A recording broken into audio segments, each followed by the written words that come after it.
우유의 원료인 원유 기본 가격이 10년 만에 최대폭으로 인상됐습니다. 정부가 파는 우유와 유제품 가격 인상을 최대한 자제하라며 압박에 나설 방침인데요. 배진술 기자와 자세히 짚어보겠습니다. 원유값 얼마나 올랐습니까? 네, 이 낙농진흥회는 음용유는 리터당 88원, 가공유는 87원 인상하는 데 합의했습니다. 원유 가격 인상으로 시중에서 판매하는 흰 우유는 리터당 3,000원이 넘어설 가능성이 큽니다.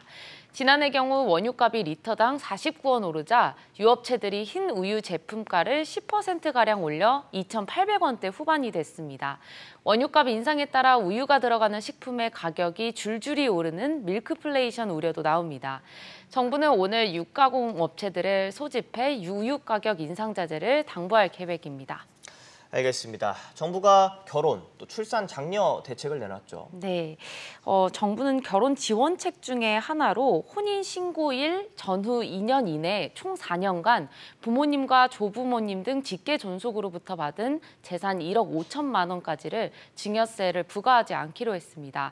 현재는 10년간 5천만 원, 20년간 최대 1억까지만 공제를 받을 수 있었고 공제 한도를 넘기면 10에서 50% 세율로 세금을 내야 했습니다. 내년부터는 양가에서 반반씩 모두 3억 원을 받아도 세금을 부과하지 않습니다. 네, 정부가 발표한 내년 세법 개정안을 보면 서민들의 체감 물가와 관련된 내용들이 많이 나왔죠. 네, 먼저 경차 유류세 환급 적용 기한을 2026년 12월 말까지 3년 더 연장합니다. 캐스퍼나 모닝, 레이처럼 배기량이 1000cc 미만인 경차를 보유한 사람들에게 연간 최대 30만 원의 유류세를 돌려받게 하는 제도입니다. 서민 유류세 부담을 완화하고 에너지 절약을 유도한다는 계획입니다. 또 물가가 오르면 맥주, 막걸리 등 주류 가격이 무조건 함께 오르는 주세율 물가 연동제를 폐지하기로 했습니다.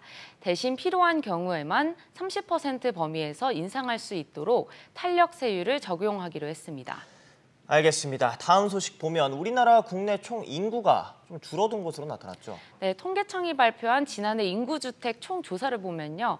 총 인구 중 내국인이 전년보다 0.3% 줄어 2018년 이후 4년 만에 4천만 명대로 내려앉았습니다.